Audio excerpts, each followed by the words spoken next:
You're listening to Morning Short, the podcast that brings you one great short story every morning. Today's story is The Bird Market by Anton Chekhov. Thanks to Strikingly.com for sponsoring today's story. We built Morning Short's website on Strikingly, and we've become big fans. It's just so easy to use.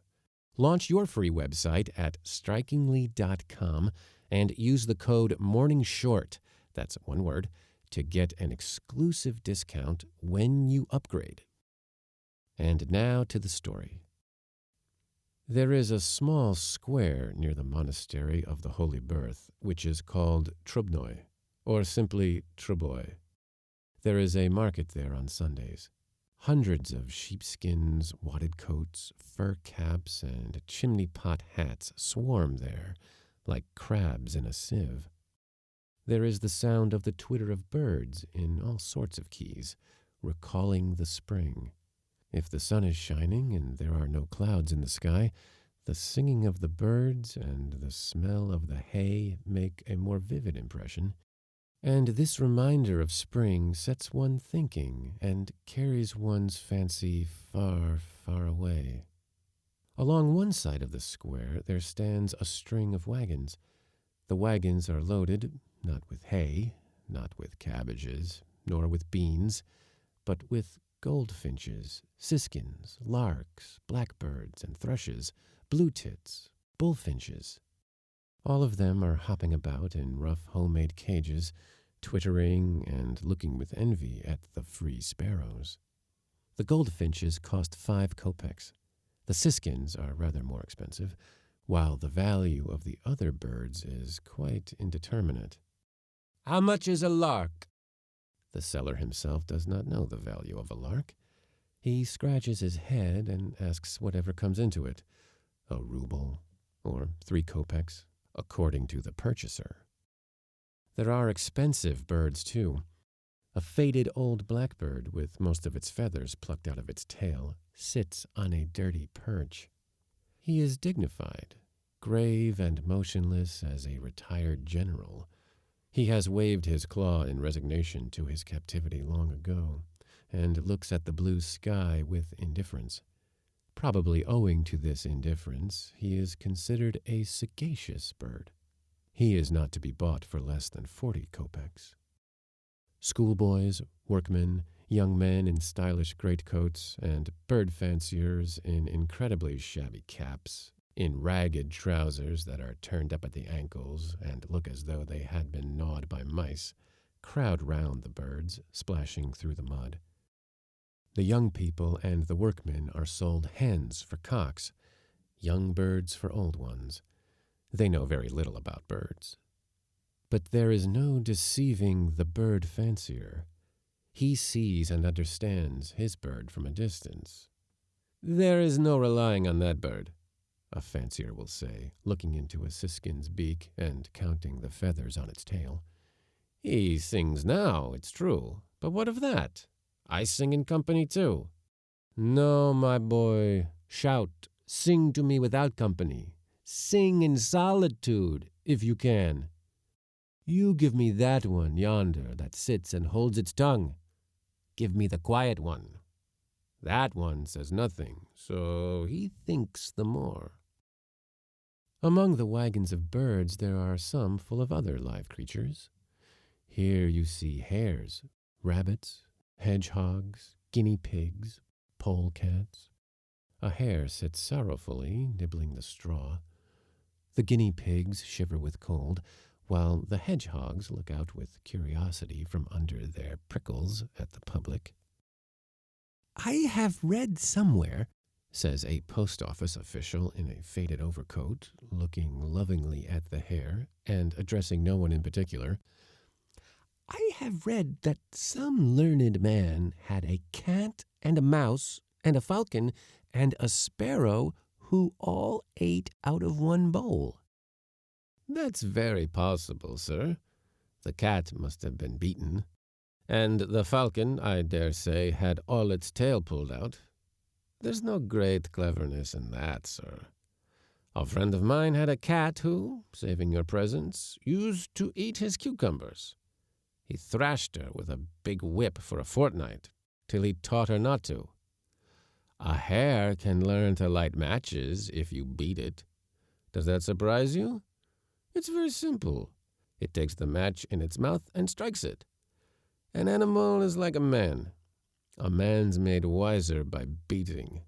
And it's the same with a beast. Men in long, full-skirted coats move backwards and forwards in the crowd, with cocks and ducks under their arms. The fowls are all lean and hungry. Chickens poke their ugly, mangy-looking heads out of their cages and peck at something in the mud. Boys with pigeons stare into your face and try to detect in you a pigeon fancier.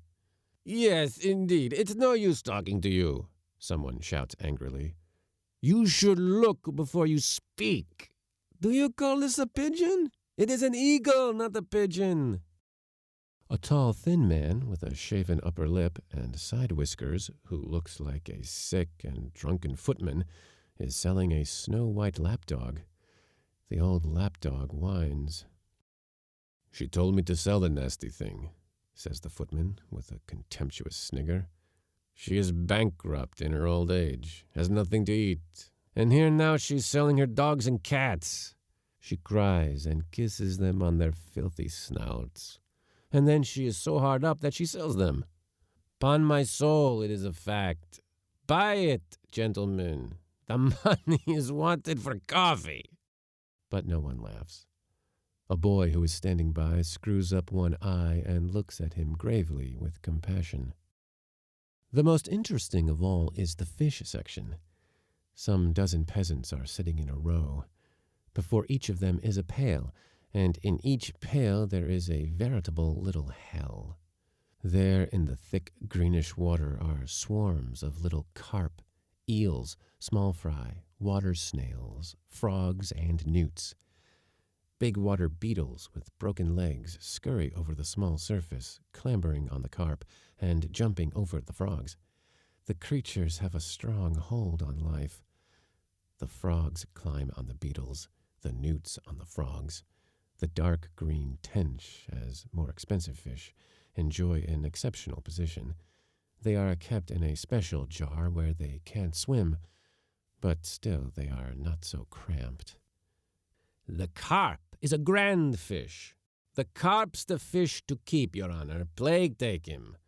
You can keep him for a year in a pail, and he'll live. It's a week since I caught these very fish. I caught them, sir, in Perava, and have come from there on foot. The carp are 2 kopecks each. The eels are 3, and the minnows are 10 kopecks the dozen. Plague take them. 5 kopecks worth of minnows, sir? Won't you take some worms?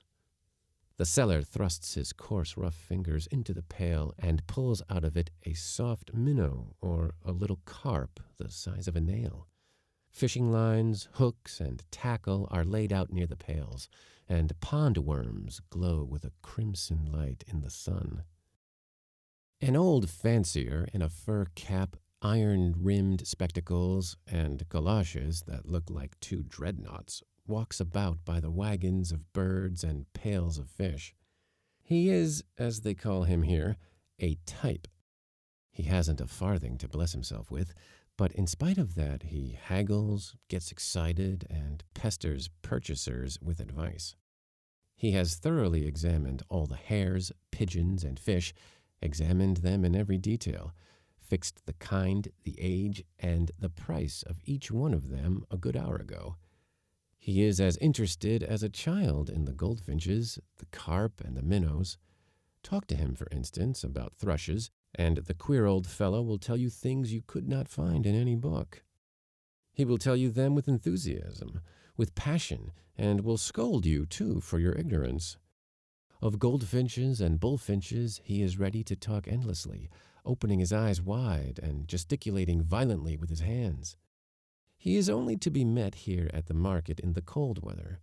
In the summer he is somewhere in the country, catching quails with a bird call and angling for fish.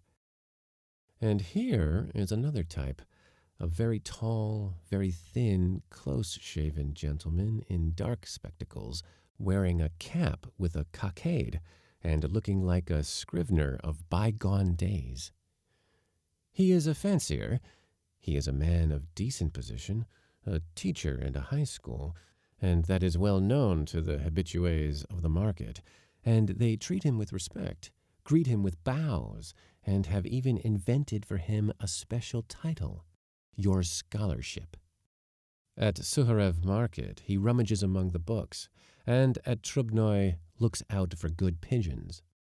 "Please, sir," the pigeon sellers shout to him, "Mr. Schoolmaster, your scholarship. Take notice of my tumblers, your scholarship." "Your scholarship," is shouted at him from every side. "Your scholarship," an urchin repeats somewhere on the boulevard. And his scholarship, apparently quite accustomed to his title, grave and severe, takes a pigeon in both hands and, lifting it above his head, begins examining it, and as he does so frowns and looks graver than ever, like a conspirator. And Trubnoy Square, that little bit of Moscow where animals are so tenderly loved and where they are so tortured, lives its little life, grows noisy and excited, and the businesslike or pious people who pass by along the boulevard cannot make out what has brought this crowd of people, this medley of caps, fur hats, and chimney pots together, what they are all talking about there, what they are buying and selling. Support for Morning Short comes from Strikingly.com. We became big fans after spinning up our site on Strikingly. It's just so easy to use. If you want to launch a beautiful website for your portfolio, startup idea, or business, check out Strikingly. You don't need any tech and design skills. Hundreds of thousands of entrepreneurs and creatives have already launched their sites with Strikingly, so start yours with Strikingly.com for free. Use the exclusive code MORNINGSHORT for 15% off when you upgrade to Pro. Learn more about the Morning Short project and sign up for our daily emails at morningshort.com.